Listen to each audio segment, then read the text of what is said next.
This was one of the best and most coordinated attacks I've seen in a long time. But of course, someone said something in the comments, so I've got to respond to it.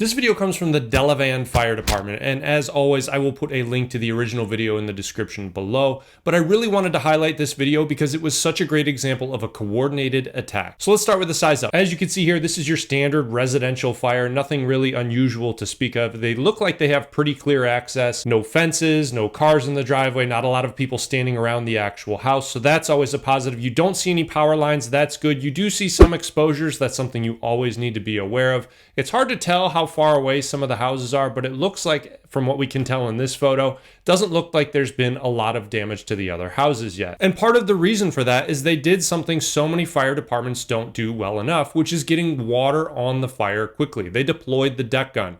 Now, I did an entire video about deck guns somewhere else on this channel. I will link it somewhere. A deck gun is such an underutilized tool. You can see here, they got the deck going within seconds of putting that truck in park, and we're beginning to put a ton of water on this fire. The other thing that they did that was really good is they got 2 accessory lines pulled to either A, protect the exposures, or B, begin to clean up the outside of the house. Now, in my last video about deck guns, somebody made the point of saying in the comments that deck guns are only good for putting out the fire on the exterior, and yes, I thought that kind of went without saying. That is true. That's why it's so important to pull accessory lines and have them ready to go so that as soon as you knock down most of the fire, you can get in there right away and clean up on the interior. But one thing about this initial arrival happened that I wanted to point out. So I'm going to start the video again from the beginning, and I'll stop it and clear up something that I saw in the comments.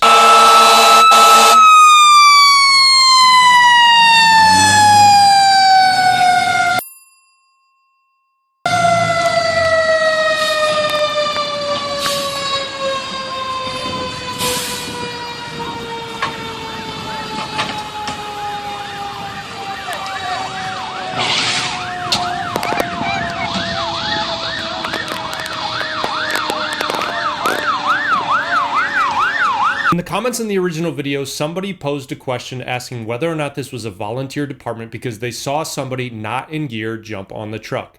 And this is how someone responded. Fire apparatus are public property paid for by tax-paying citizens. They are allowed to help and do what they want as long as they know what they are doing and do not impede on any firefighters. What?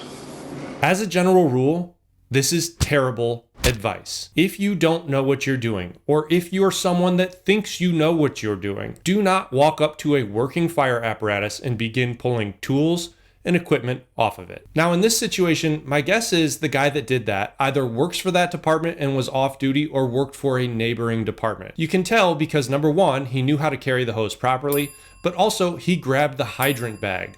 Unless you're a firefighter that has worked as a pump operator, generally it doesn't occur to you to make sure to grab the hydrant bag before you go hook a hydrant.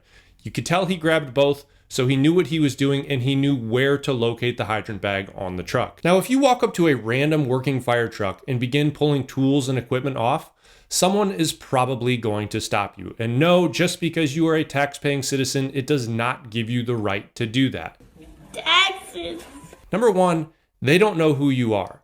They don't know if you know what you're doing, and even if you do know what you're doing, you probably don't know what their plan is. You probably didn't hear the size up. You probably don't have a radio on you knowing exactly what their plan of attack is going to be. So as a general rule, if you show up at a fire scene and you want to give help in some manner, walk up to somebody and ask, whether it be the OIC or whether it be the pump operator, identify yourself and ask if there's anything you can do to help.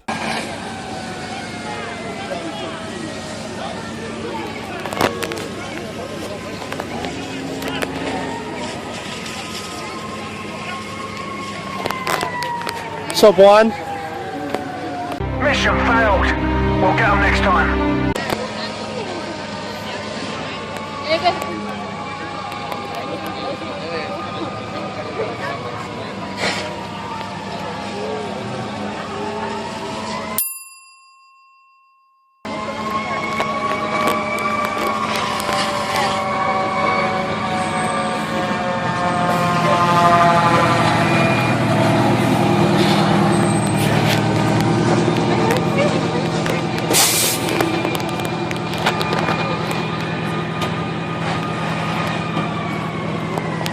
The last thing I wanted to point out in this video is what a great job whoever was running this scene, the OIC, did in coordinating the incoming units to come from different directions. This is particularly important if you work for a small volunteer department or a small suburban department where you rely heavily on mutual aid. We've all seen photos of those fire scenes where there are trucks lined up for miles, but only one truck in front of the actual fire.